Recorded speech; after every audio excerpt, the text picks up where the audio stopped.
The Wests Tigers podcast is brought to you by the Wests Tigers Podcast Forum.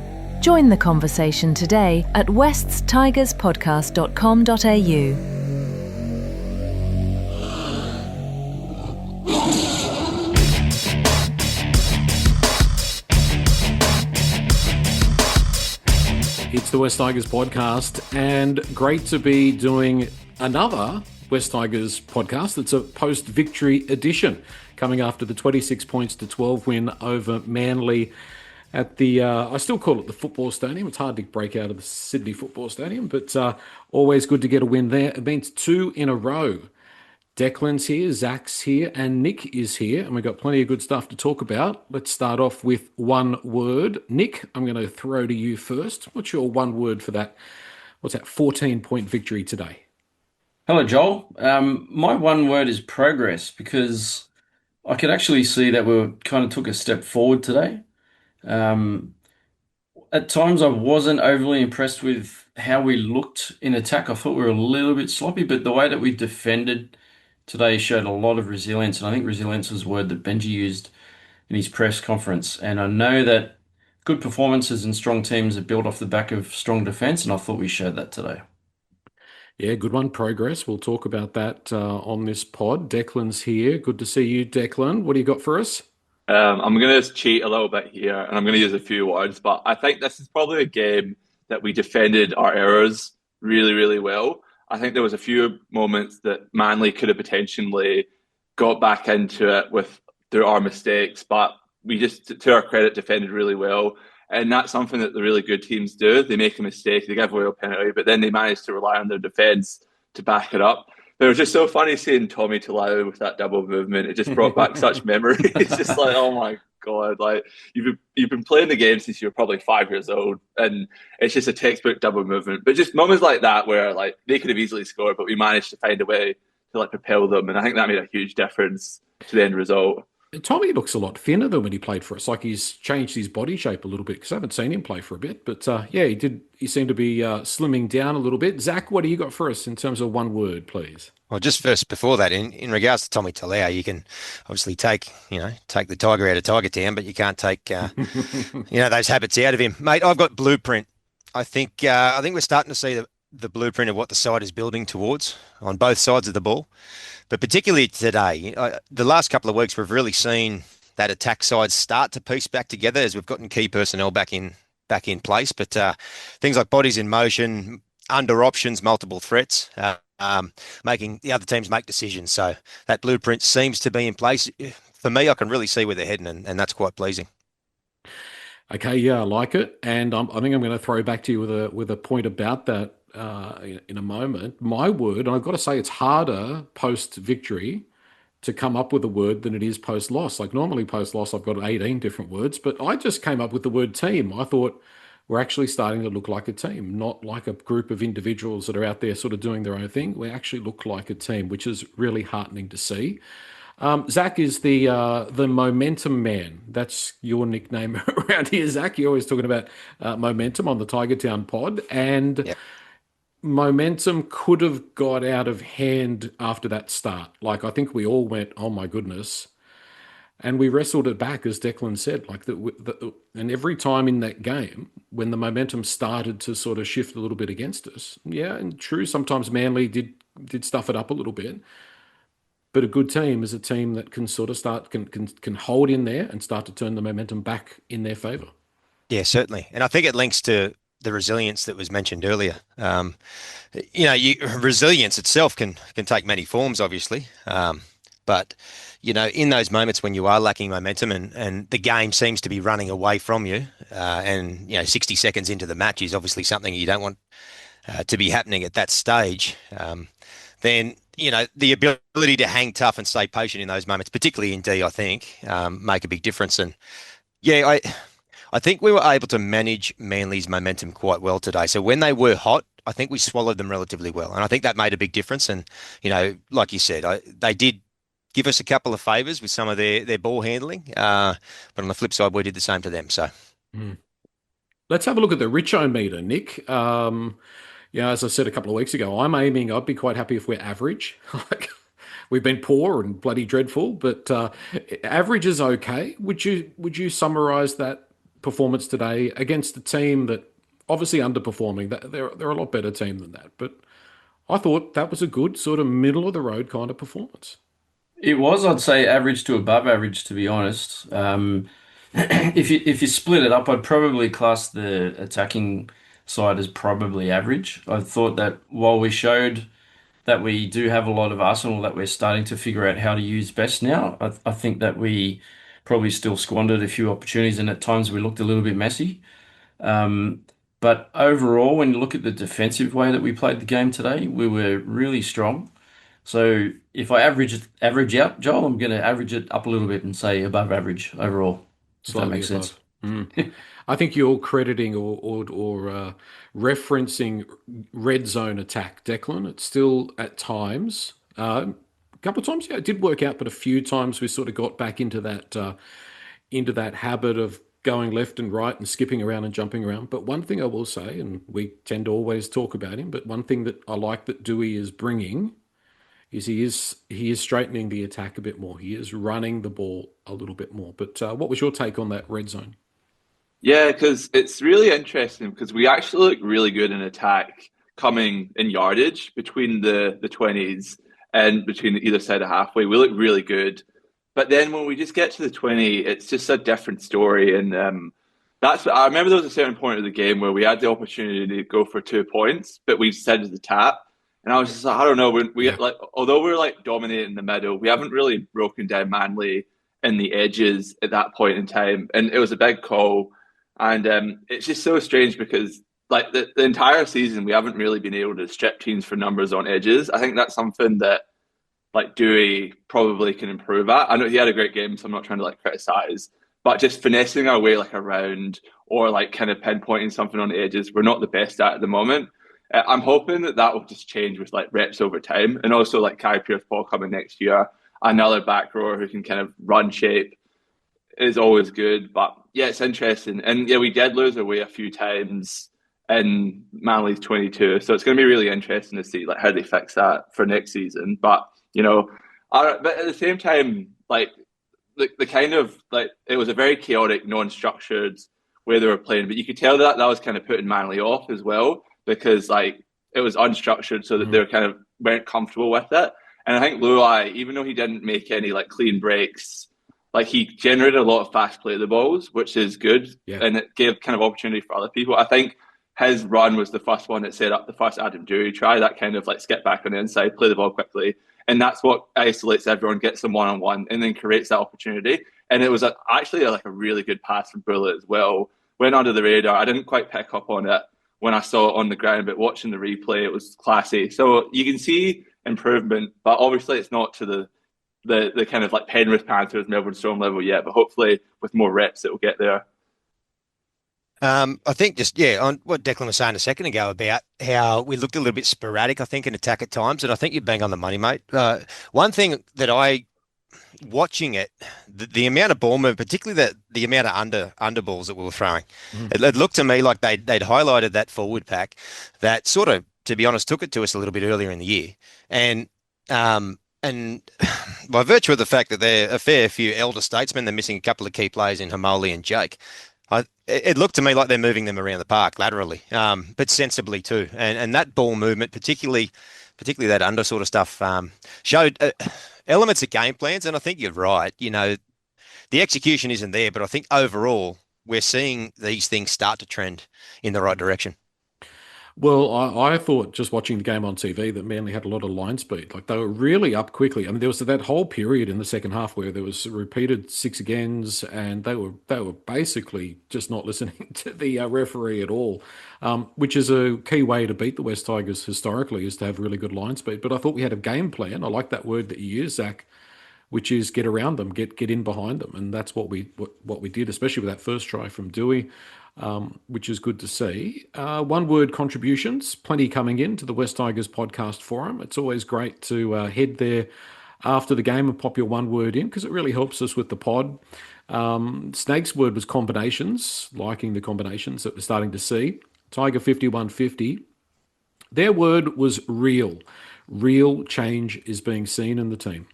London Tigers, their word was 78. Kept Manly scoreless for 78 minutes.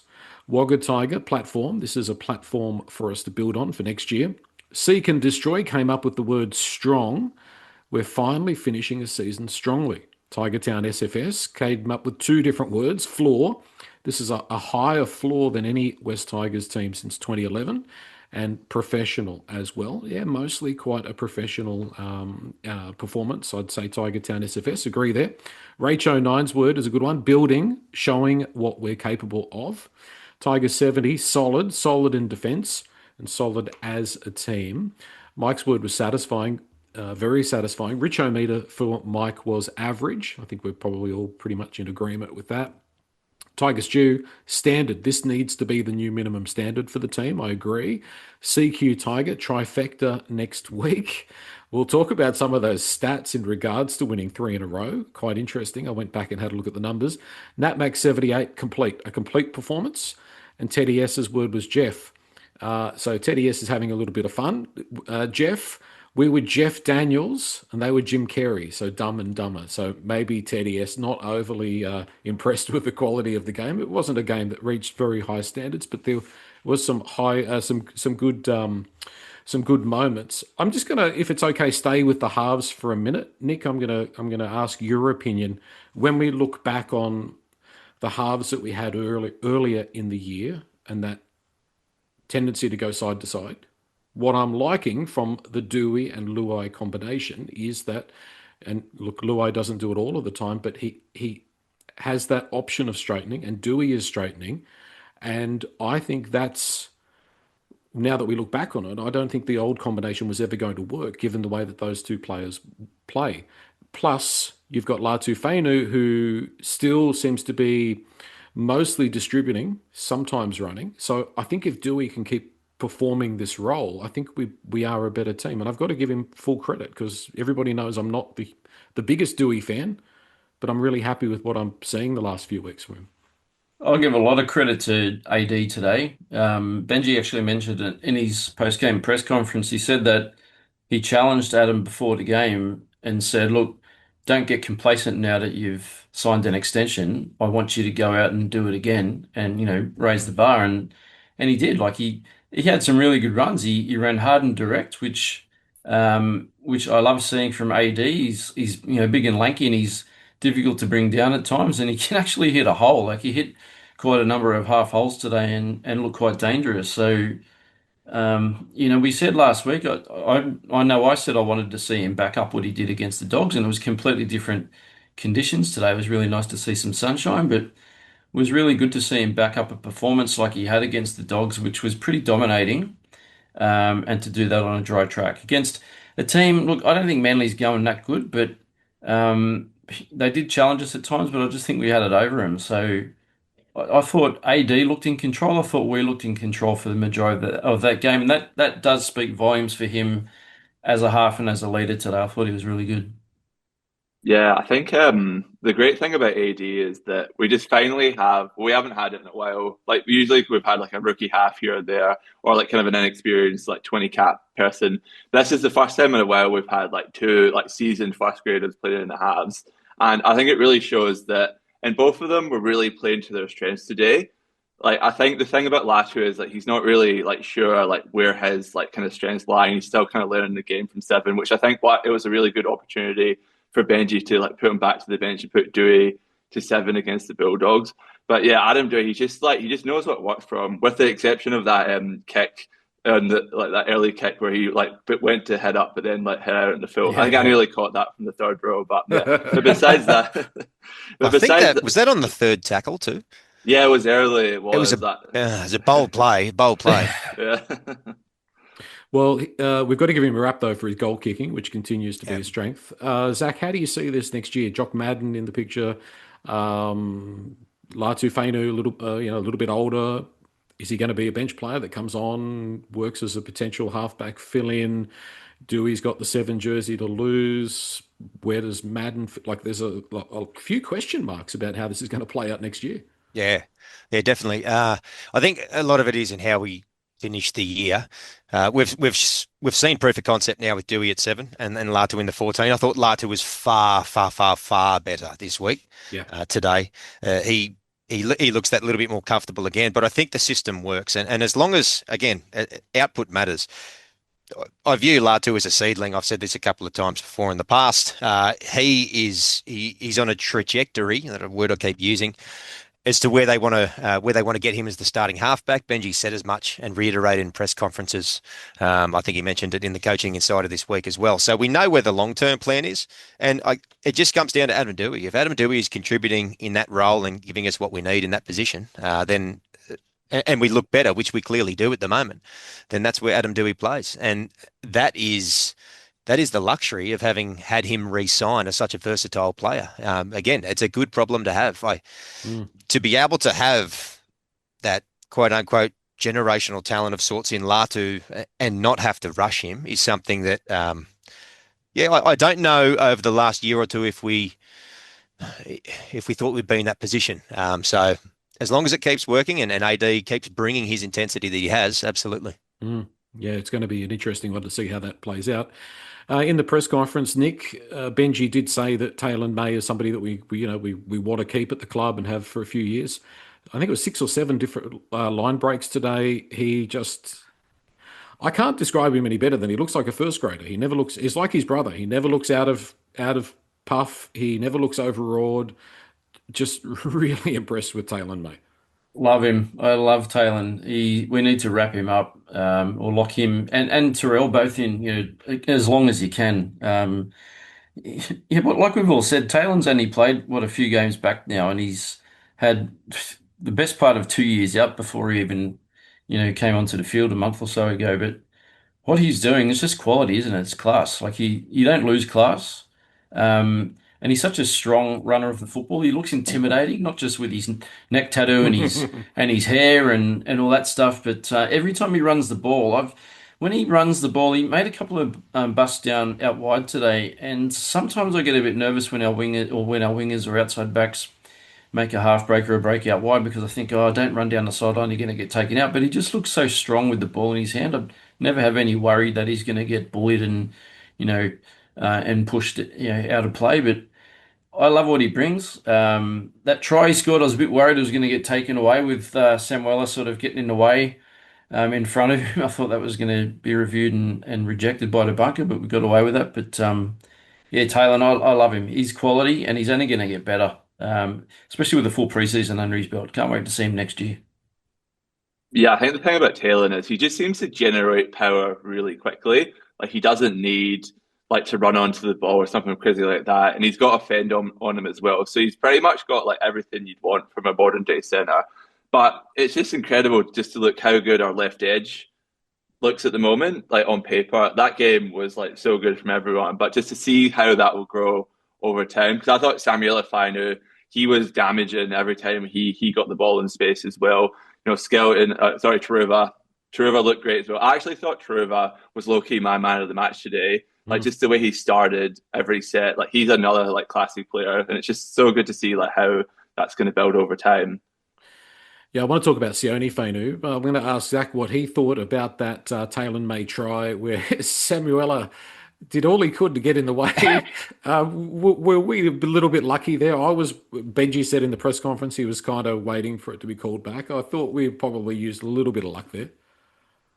Yeah, it's hard to say because we actually didn't see a front-on shot, so we don't know whether he actually went behind Samuela at all. I went and rewatched Taylor's line, and Taylor actually doesn't weave behind him as though it appears. Taylor just picks the goalpost line and goes the whole time. It was Samuela that moved a little bit, 6 of one, half a dozen of the other. To be honest, look, the yappy to Latu short ball later was a lot more line ball as far as I'm concerned than what the referee made it out to be. So okay. I guess we drop one and we gain one and we call it a wash. I think that's probably fair considering Manly threw about 17 forward passes in that second half alone. So yeah, no, exactly. We are in the debit column when it comes to a little bit of luck and a few decisions coming our way. So when it does bounce our way, I tend to not be too worried about it. But absolutely. Maybe 6 weeks ago, 8 weeks ago, I think that would have been called back. Not only that, mate, we would have had someone sent to the sin bin too. Yeah, probably. Exactly. Sione Fainu. I was once again, and every week on this podcast, I talk about how good Sione Fainu is developing, and obviously started on that right edge. Nick, I thought he was a threat with the ball. I thought he was good in defence. He did lots of work. I'm just really impressed. And having the two Fainus there in the second row, I think that's not a bad combination. I know we've got KPP coming next year, but geez, I was just once again really impressed. Yeah, same, Joel. I mean, where's he come from? He's just come out of the bleachers Yeah. this year. Like he, he showed some, I guess, some ability, but what he's showing this season is just incredible. He's standing out. Mm. A lot of players go about their business, and I don't really take too much notice. But Sione, I'm the same. Like I watch him every week, and I love what he does. He runs the ball so aggressively, runs really good lines. I can't remember if it was on our pod or on the collab pod last week. May have been Gary was mentioning that we've been, really attacking, early part of our sets to get those meters down the width of our of the field. So using our sort of, our outside backs to get that meterage up the field. But I think Sione playing out wide just adds to that as well. He just runs with so much aggression. But yeah, he stands out. He's another one I'd like to lock in. How old is he? Is he 27? Like I don't think No, is he he's not that younger? old. He's Mm. far younger than you think. I think Sione's only 24. 24. Okay. He's the second oldest under Manasseh. Manasseh, I think, is 27, 28, the one that's Okay. in prison. Yeah, and the other boys are that couple of years younger again. So, yeah, Sione's a lot younger than people think. And plenty of potential there then at only 24. Yeah. That's fantastic news. Yeah, he several years back when he was at Manly and we picked him up and brought him over for flag originally. He arrived pretty unfit, but he was the talk. Out of the Northern Beaches, they were pretty big on Sione above the other two. The other Latu and Semwilla to a lesser degree have always had a good Mm. reputation through the juniors, but Sione in particular because he was starting to turn a few heads. I think he may have even got man of the match, possibly in the New South Wales or the Origin under-19s. But Hmm. yeah, he's finally starting to find his form.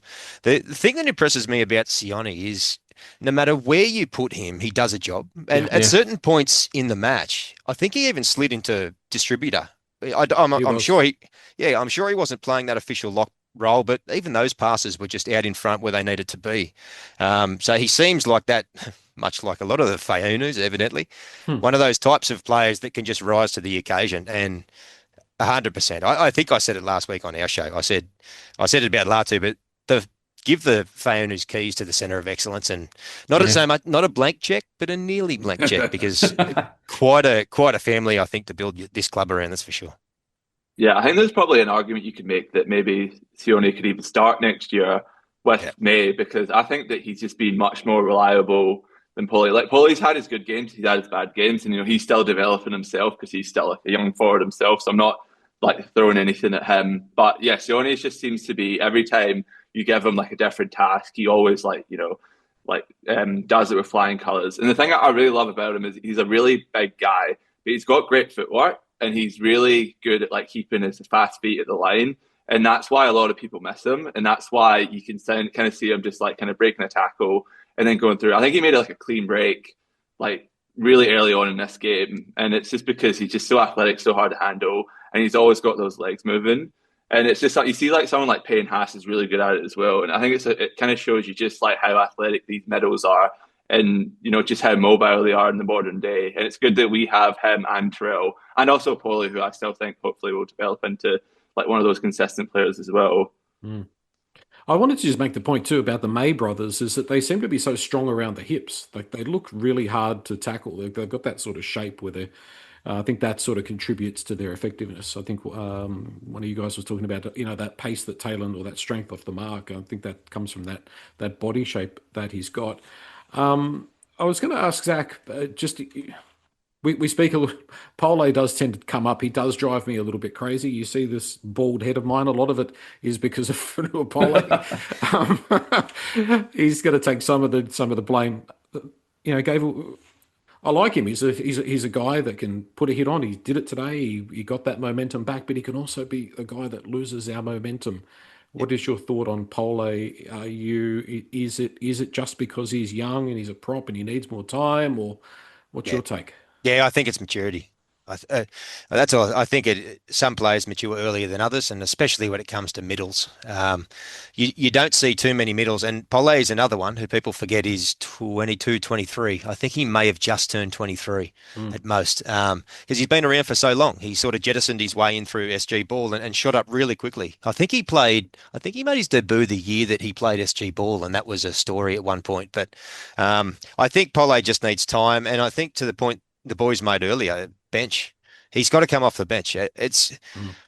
the type of player that he is at the moment, the type of motor that he has. You talk about these sporadic little errors that in some ways are becoming somewhat bankable, one or two a game, are quite costly because we know what he can do with the ball, and he can be an out and out asset threat with that late footwork, much like Sione that Mm. Declan was talking about before. So I think whilst we wait for Pole to sort of mature, um, he has number 15 written all over him as far as I'm concerned. And sure, he can step up and start, but I'm with the boys. I like Sione Mm. there as a starter, a bit more solid in contact I find as well, and a fair bit more reliable at the moment.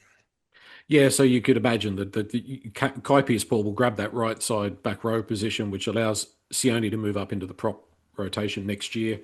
You used the word motor. What about the motor on Alex Twal? We gave him a rap last week. Nick, Alex, he just goes about his business, but he was doing some ball play. He's, as always, reliable in defence. I mean, more can you say about him? He's never going to probably sway a game your way, but Mr. Reliable.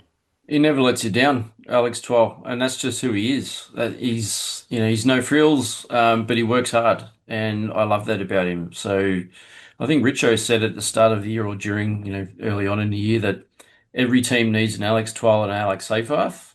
As long as we keep Alex 12. Seyfarth, we didn't miss him too much today, which I was happy about.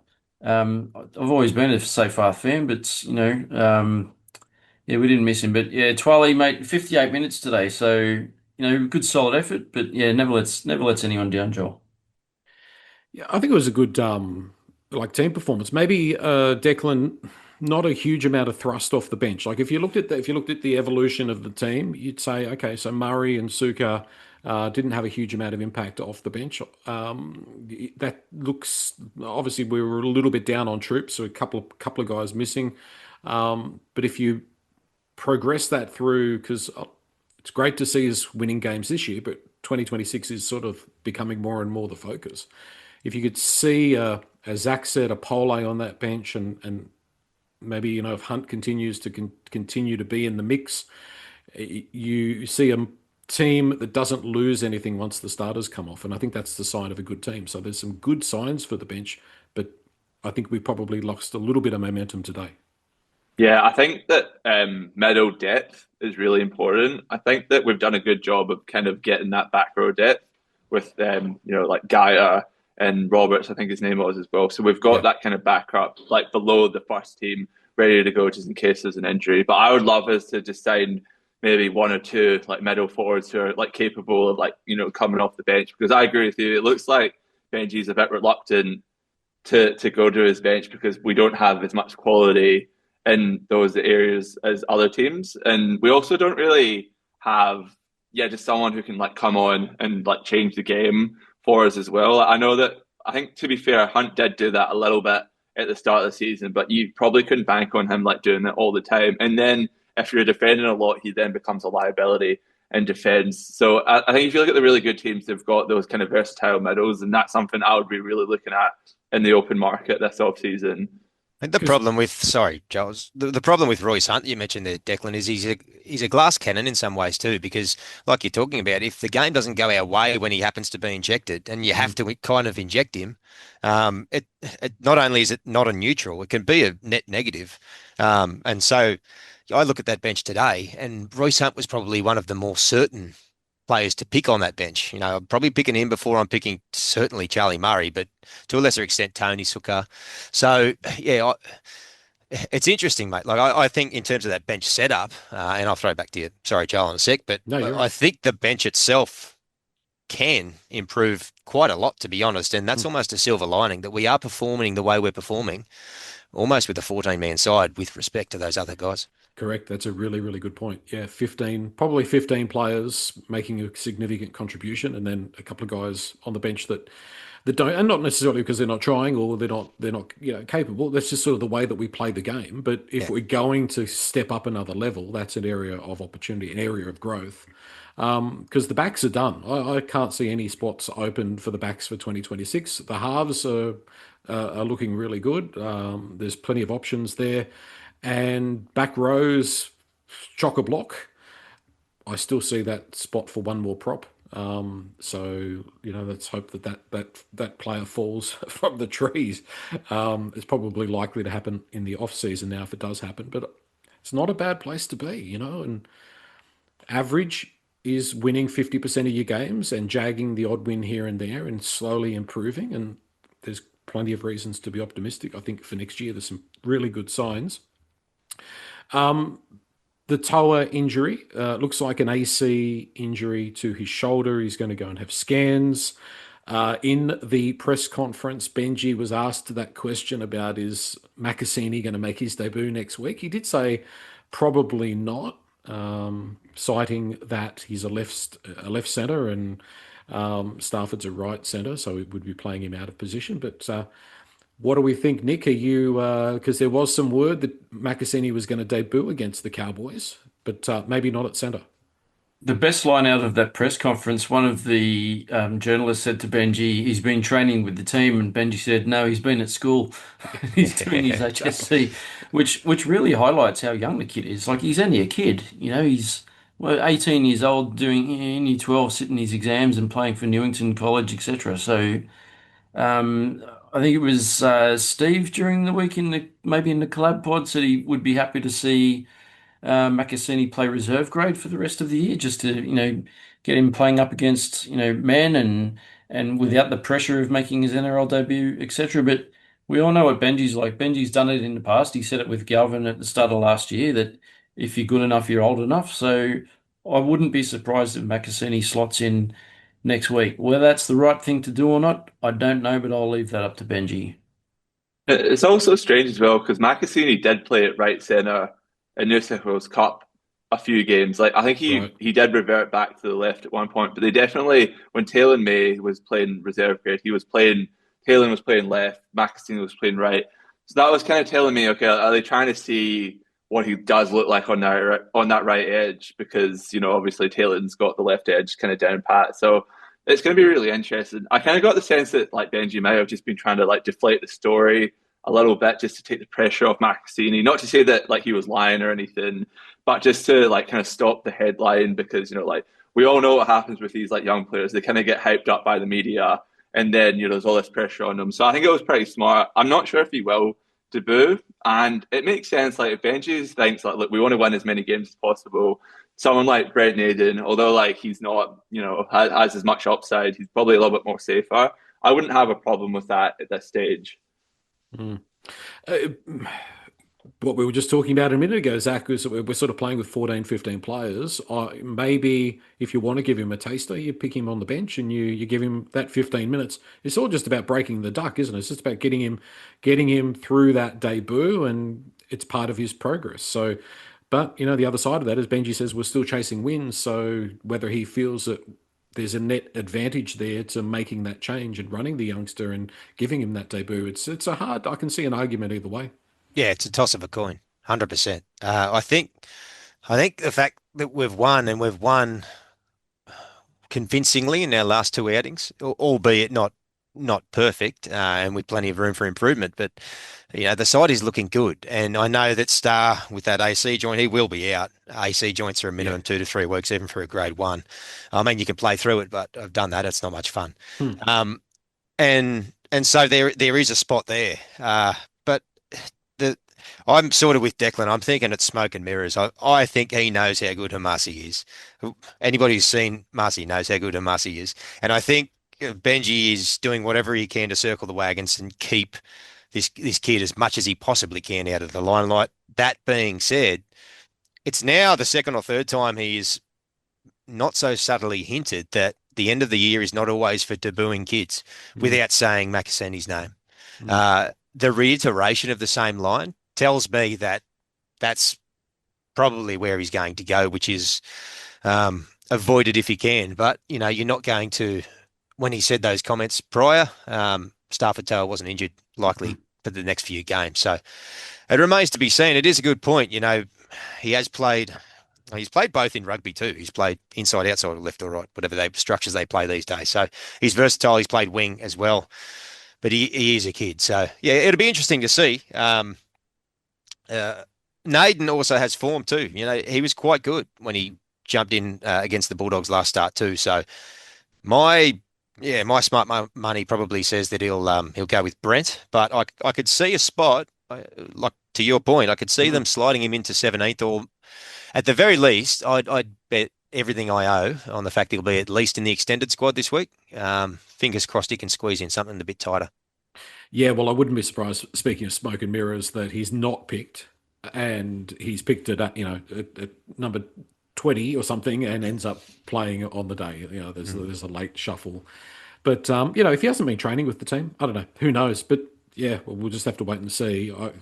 Toss of the coin, I think. But it'd be nice to see. And is it better to make the debut at Leichhardt in front of the home crowd? Probably, yeah. So if it's not this one, then, yeah, you're starting to run out of options. So but we'll just have to wait and see. Speaking of that game, the Cowboys at Leichhardt.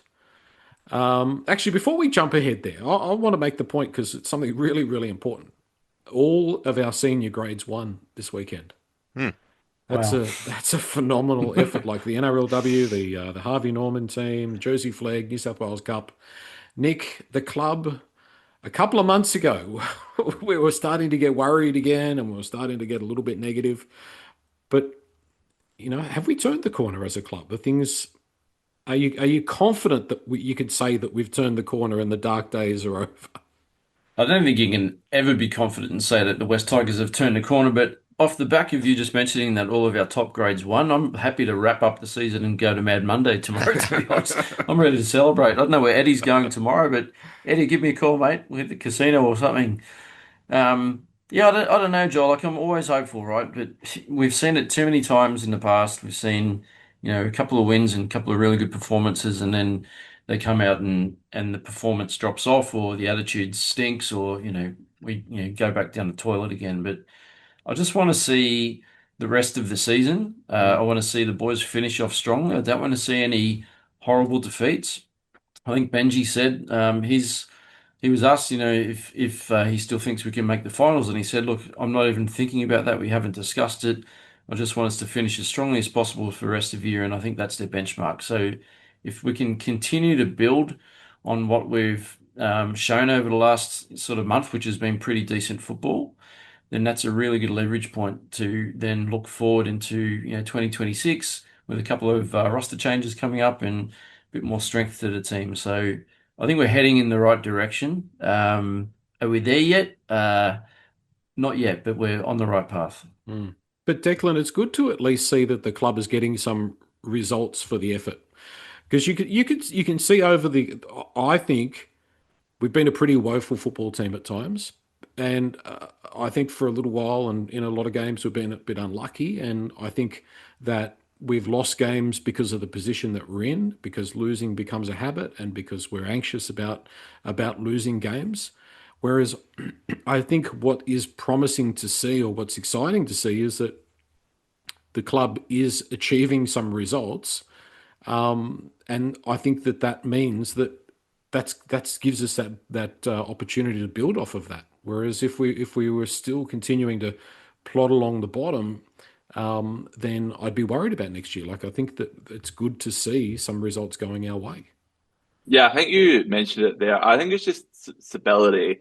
The fact that we're not making like 3 or 4 or 5 changes to the first grade team every single season due to poor results, where we're like kind of shipping one person and bringing someone else in.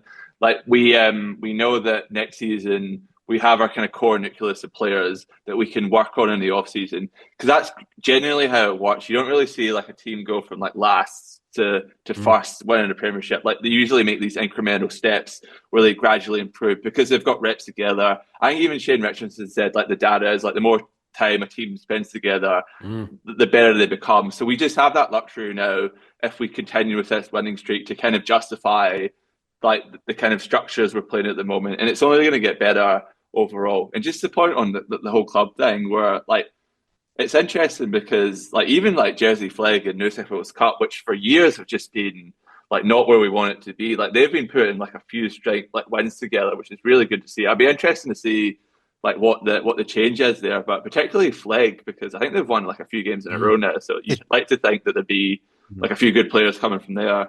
One of the changes in Flegg, Declan, one of the main ones is the bloody coach. When Shane Sultana's taken over mid-season, they've just started rocketing up the ladder. And if it wasn't for their horrible start of the year, they'd probably be heavily pushing. I think someone who I was reading the other day, that the Flegg side in particular is top 2 since Sultana took over. So the ladder was done from then. So they've had a few personnel come back, and there's a few players that have been really finding a bit of form down there. But yeah, anyway. And the New South Wales Cup team's gone from consistently pretty hopeless to competitive, which is so really good to see, because winning becomes a habit. It really does. So yeah, I really hope we've turned the corner. The Cowboys at Leichhardt, 3 in a row is what we're playing for. Now I went back and had a look at the data. 14 times since 2018, we've won 2 in a row.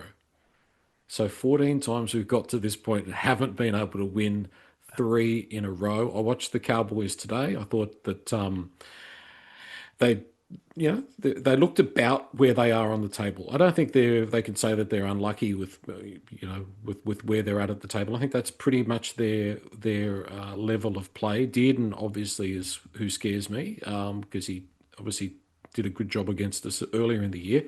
But Nick, is it going to be 3 in a row? Does it matter? Are you confident? What's going to happen? It does matter. They all matter. Where's Jordan? Because we're going to have to get Jordan on if we win. His prophecy may come true a year and a bit too late, but yeah, they all matter. But look, Cowboys have still got some quality. And you mentioned Tom Dearden.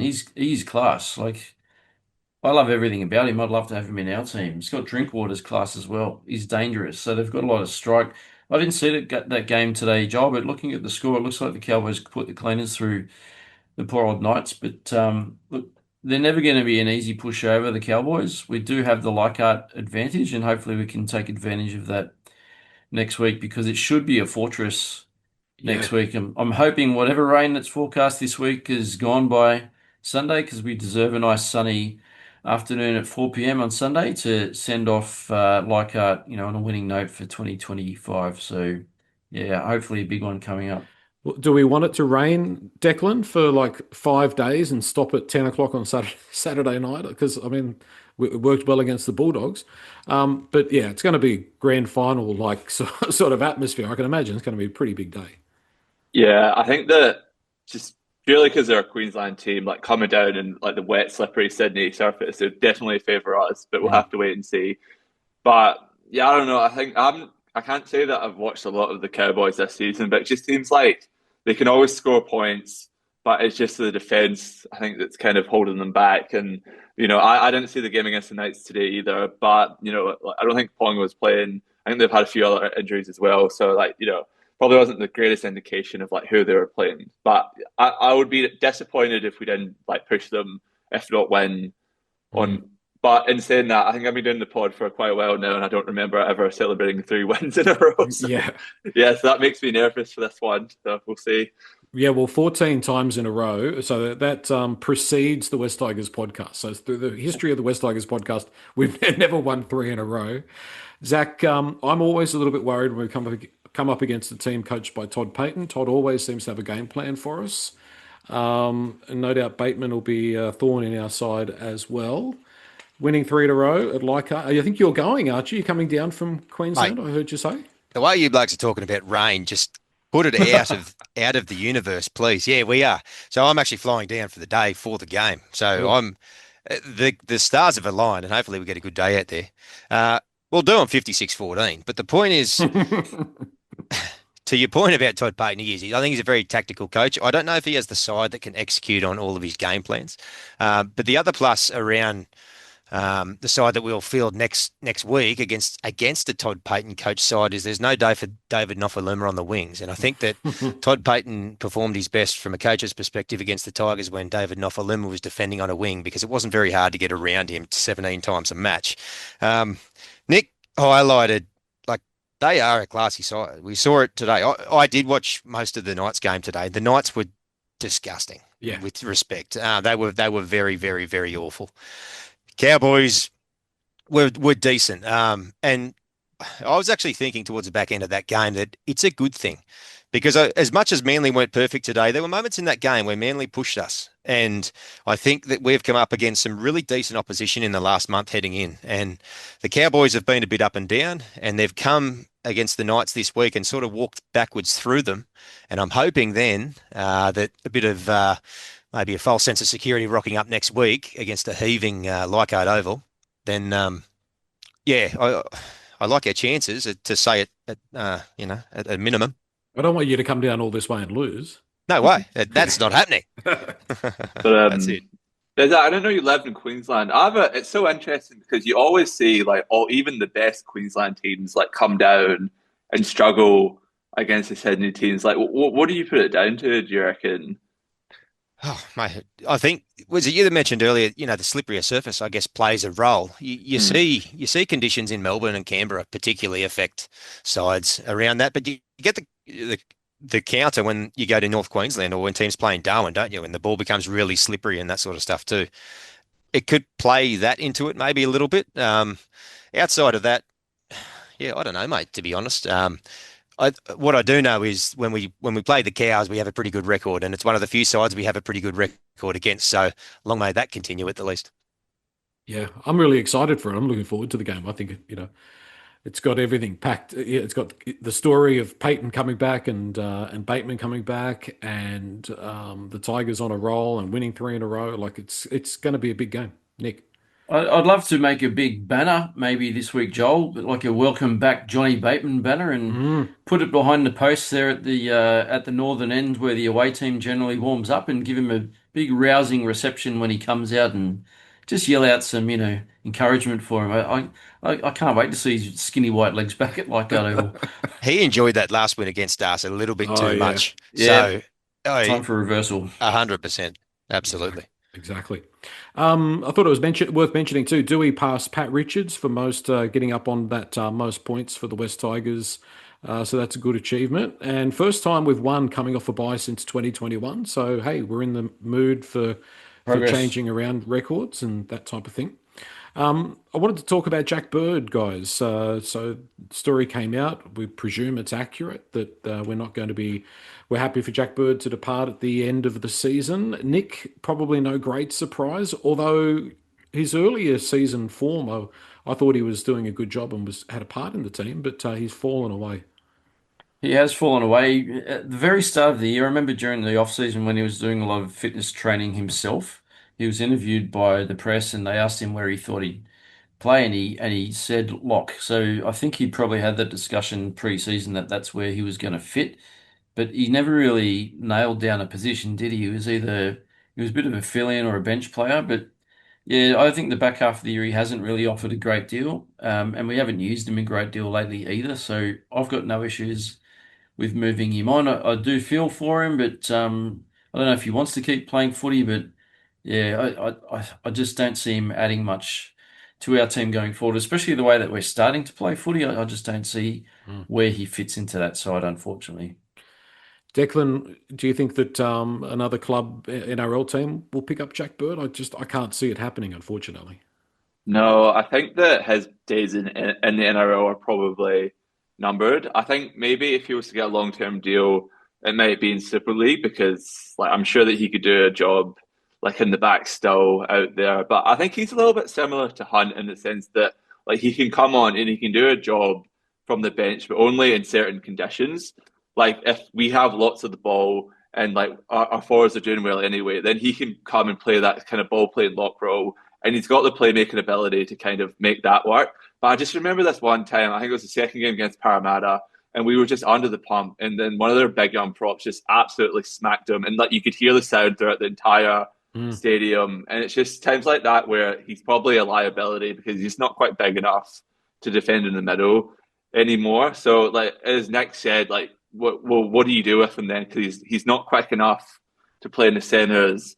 Like he's probably not creative enough to be in the halves either. So he's kind of in no man's land for a lot of these positions. Like I think I wouldn't be like terribly sad if he was to stay next season because I think he's a good squad player. I think that he could like raise the standards of training and get the best out of other people. But yeah, like I think if he was to look for a long-term deal, it'd probably be somewhere in the Super League. Zach, I just don't see where he could fit into our team next year.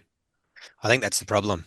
And I think Declan hit the nail on the head. He's a number 24, 25, 26 player for me. If he's a minimum wage, slightly above minimum wage, maybe somewhere around 200 mark, you have him every day of the week. But the fact he's on a room at around 400, and the stories that I've read about it, they keep alluding to spots. And my understanding is we've still got 3 or so available. 3, yeah. To open up then a 4th possibly. And I don't think that Jack will be the last one that we see moved. I don't know who, but I just have a suspicion Richo works in mysterious ways.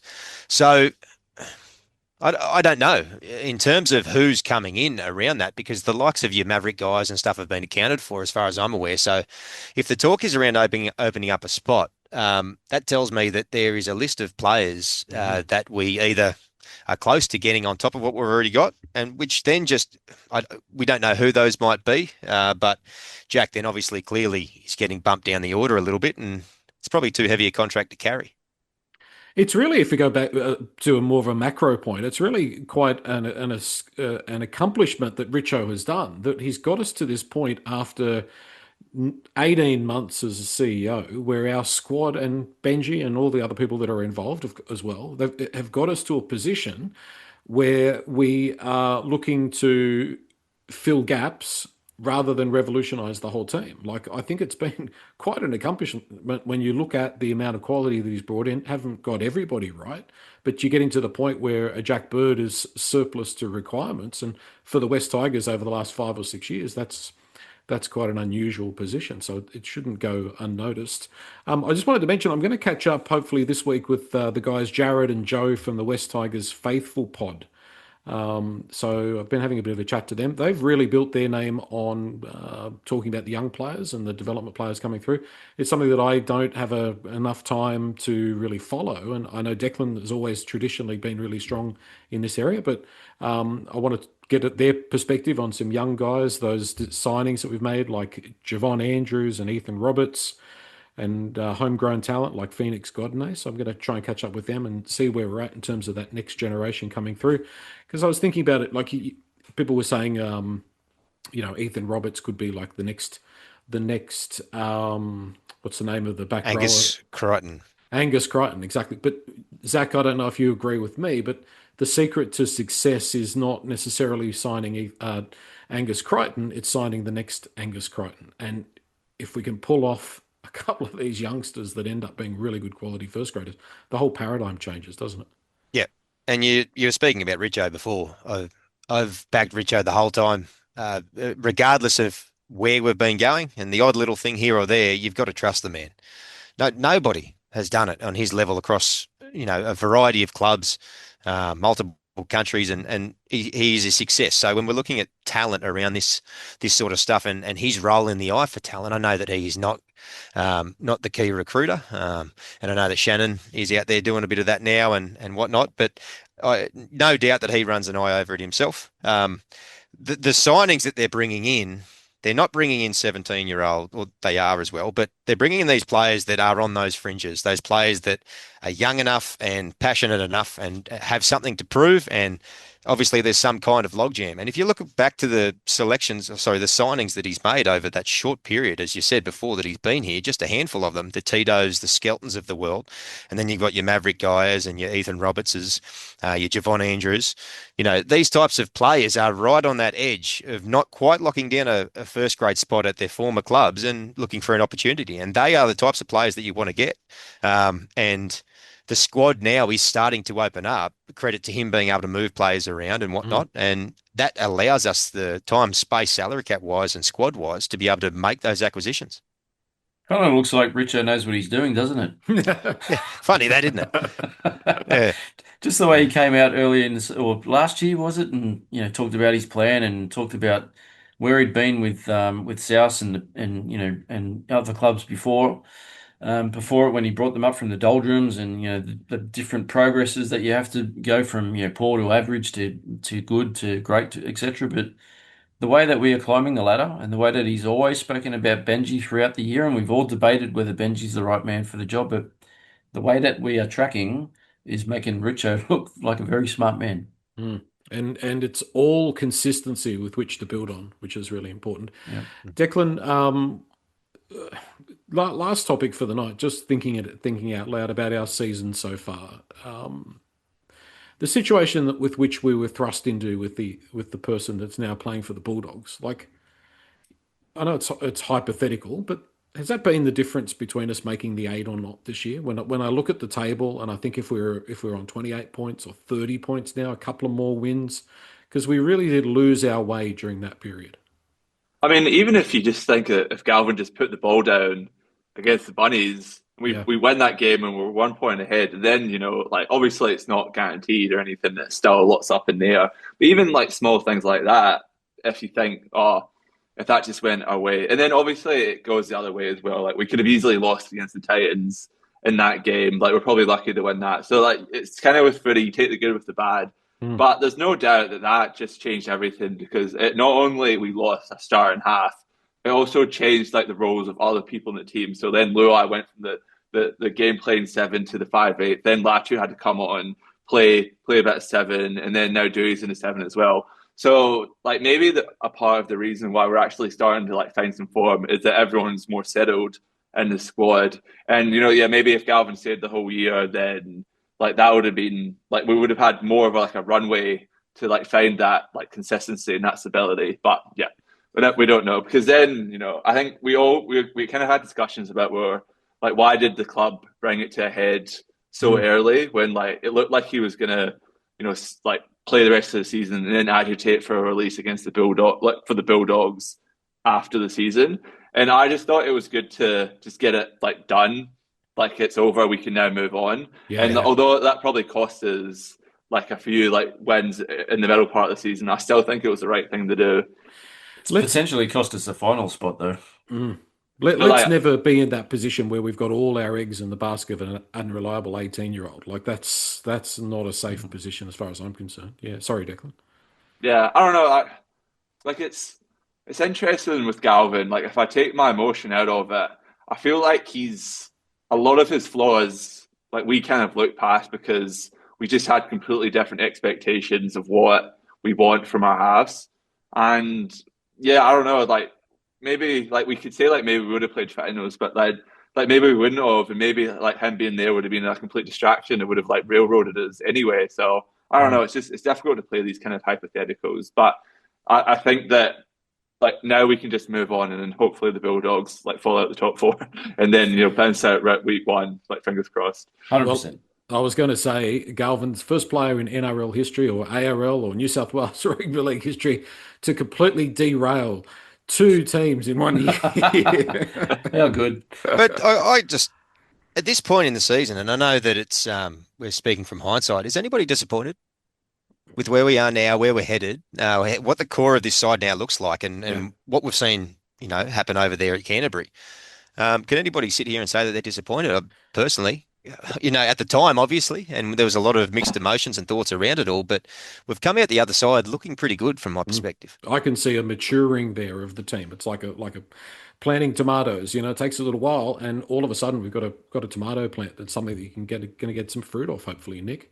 Yeah, the only thing that I'm disappointed about, Zach, with what happened with Galvin is it just left us a bit unstable for a period there after he left. So, we went on a run where we didn't win any games, and it's not that the boys weren't trying. We were just a bit destabilized, and I think we were sort of fishing around with players moving around positions, trying to Yeah. find out who fits where to try and get us, to a place where we can start being competitive again. So that threw us off off our path a little bit, and we're a bit wobbly. But from where we are now, 100% happy with the way we've come out of it. So You know, I'm glad to see the end of him. You know, good luck, Lockie. They did, and Declan mentioned earlier about how the whole game plan system that we developed, it sort of got blown up, and Yeah. we had to piece the jigsaw back together in real time whilst playing football over the second half of the season. I think we've basically had 2 seasons, Yeah. and we're warming into this one now. Unfortunately, it's about to end in 3 weeks. Yeah. Had the season continued, I've got no doubt that this new core of this side is going in the right direction, and it bodes well for next year. Yeah. And it's just not to like harp on or like not to pile on one like particular player, but it's like in hindsight, it's very clear that he just did not want to be here. And like when you come to that realization, it's hard to be disappointed because if he doesn't want to be here, then like what like we just can't keep him if he's not invested in like the long term future of the club. So it's just that simple.